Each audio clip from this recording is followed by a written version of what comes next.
ఇక్కడ వచ్చేసి కుంకుడుకాయల కోసం అందరికీ తెలుసు కదండి. సో ఈ కుంకుడుకాయలు వచ్చేసి బాగా డ్రై అయిపోయి చేతిలో పెట్టి ఇలా నొక్కితే పొడి ఆడిపోతాయి. అటువంటివి మాత్రం తీసుకోకండి. అటువంటివి తీసుకోవడం వల్ల మీకు రసం అనేది రాదు. సో ఇలాగ కొంచెం కుంకుడుకాయలు తీసుకుని మనకి ఎంత కావాలో అన్ని కుంకుడుకాయలు తీసుకోండి. హాట్ వాటర్ వేసి నానబెట్టేసి నైట్ ఉంచేసుకోండి. ఒక 2 గంటలు సరిపోతుంది. అండ్ తర్వాత వచ్చేసి 2 గంటల తర్వాత స్టవ్ మీద పెట్టి స్టవ్ ఆన్ చేసి మరిగించండి. అంటే బాగా మరగవసరం లేదు. అవి కొంచెం వేడవుతున్నాయి, అలాగే కుంకుడుకాయలు మెత్తబడుకొని రసం దిగిపోయింది అనుకున్న టైంలో మనం దీనికి ఒక అమేజింగ్ ఇంగ్రీడియంట్ అయితే కలపాలి.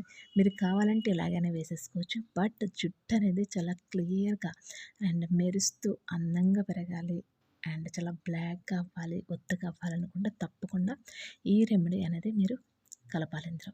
అండ్ ఇక్కడ వచ్చేసి ఒక 2 స్పూన్ల వరకు రైస్ ఫ్లోర్ అండ్ బియ్య పిండి తీసుకోండి. అందులో వాటర్ కలిపేసి ఇలా లూజ్గా పిండి కంటే ఇంకా కొంచెం పలచగానే కలుపుకోండి. సో ఇలా కలుపుకున్న తర్వాత ఇప్పుడు మరుగుతున్నటువంటి కుంకుడుకాయ పులుసులో మీరు దీన్ని కలిపేసేయండి. పిండి వేసినట్లయితే కనుక అందులో ఉండలు కట్టేస్తుంది. ఉండలు కట్టేయడం వల్ల మనకి ఎలాంటి ప్రయోజనం అయితే ఉండదు.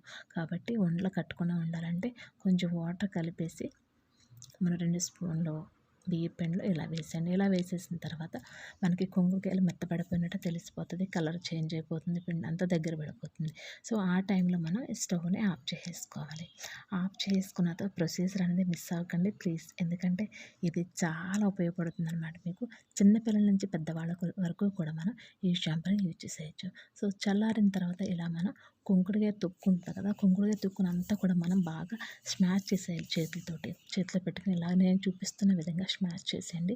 ఎందుకంటే అందులో ఉన్నటువంటి గుజ్జు కానీ రసం ఏదైతే ఉంటుందో అది మనకి ఈ బియ్య పిండిలో దిగిపోతుంది అనమాట. ఇప్పుడు ఇలాగ మనం స్మాష్ చేసేసి బాగా చేతితో పిండిన తర్వాత ఇప్పుడు దీన్ని మనం వడగట్టి తీసుకోవాలి. ఇలా పెట్టుకుంటే జుట్టుకి కుంకుడుకాయ తుక్కు అనేది అంతా పెట్టేసి జుట్టు అనేది చాలా చిరాగ్గా ఉంటుంది, ఇరిటేటింగ్గా ఉంటుంది. జుట్టు అనేది దువ్వేటప్పుడు తెగిపోతుంది. కాబట్టి ఒక గిన్నె తీసుకుని అందులో ఒక పల్చటి బట్ట వేసేసి ఇప్పుడు మనం ఉడకబెట్టుకున్నటువంటి కుంకుడుకాయలు బియ్య పిండిని ఇందులో వేసేసి వడగట్టి తీసుకోవాలి. ఇలా వడగట్టి తీసుకోవడం వల్ల మనకి ఒకలాంటి క్రీమీ స్ట్రక్చర్ ఉన్నటువంటి ఒక క్రీమ్ లాగా, ఒక పేస్ట్ లాగా అయితే మనకు వచ్చేస్తుంది. చాలా బాగుంటుంది అనమాట. సో ఇలాగ మనకి వచ్చేసిన తర్వాత ఇప్పుడు దీన్ని జుట్టుకి అప్లై చేసుకోవాలి. అయితే డ్రై హెయిర్ మీద అప్లై చేయాలా, ఆయిల్ పెట్టిన హెయిర్ మీద అప్లై చేయాలని చెప్పేసి చాలామందికి డౌట్ ఉండొచ్చు. ఆయిల్ పెట్టిన హెయిర్ మీద మాత్రమే అప్లై చేయండి. అట్లీస్ట్ మీరు ఒక హాఫ్ అన్ అవర్ ముందైనా సరే, ఒక 1 అవర్ ముందైనా సరే ఆయిల్ పెట్టేసుకోండి. బాగా మసాజ్ చేసేసుకున్న తర్వాత 1 అవర్ అయిన తర్వాత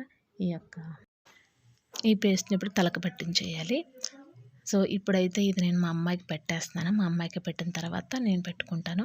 ఇంకొకటి ఏంటంటే ఇక్కడ ఇలా తుక్కు వచ్చేస్తుంది కదా, ఈ తుక్కులో ఇంకా మనకి రసం ఉంది అని డౌట్ వస్తే కనుక ఖచ్చితంగా ఇందులో నీళ్ళు అయితే పోసి బాగా చేతులతో స్మాష్ చేసేయండి.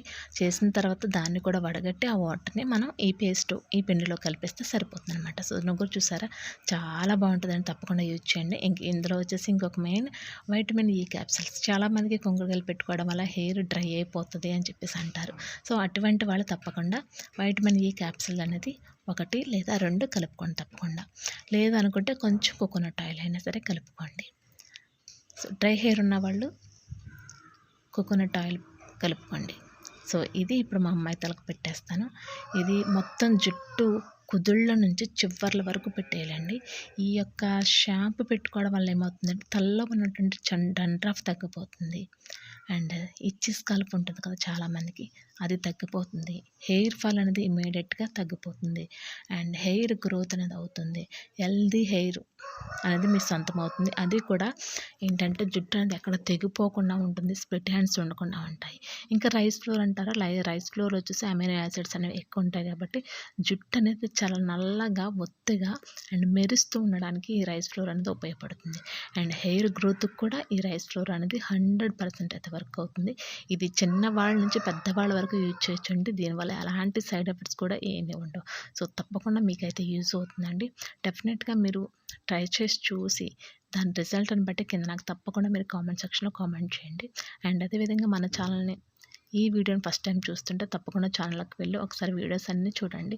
మీకు నచ్చినట్లయితే తప్పకుండా సబ్స్క్రైబ్ చేసుకోండి. అలాగే మీకు తెలిసిన వాళ్ళకి కూడా షేర్ చేయండి. ఎందుకంటే మన ఛానల్లో వచ్చేసి అన్నీ కూడా హోమ్ మేడ్ రెమెడీస్తో కూడినటువంటి ఆయిల్స్ కానీ, ప్యాక్స్ కానీ అన్నీ ఉన్నాయి. దీనివల్ల ఎలాంటి సైడ్ ఎఫెక్ట్స్ లేదు. ఎందుకంటే ఇవన్నీ కూడా నా ఊడిపోయిన జుట్టుకి, రాలిపోయిన జుట్టుకి చాలా ఉపయోగపడ్డాయండి.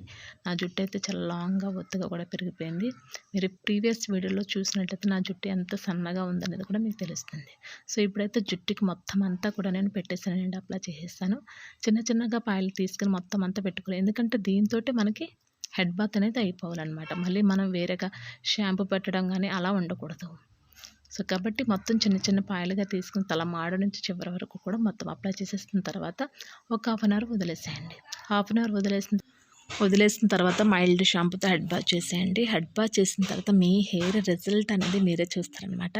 మొత్తం తలలో ఉన్నటువంటి జిడ్డు అంతా కూడా పోతుందనమాట. జుట్టు అనేది చాలా షైనీగా, స్మూత్గా మెరుస్తూ ఉంటుంది. ఇది మా అమ్మాయి జుట్టు అనమాట అండి.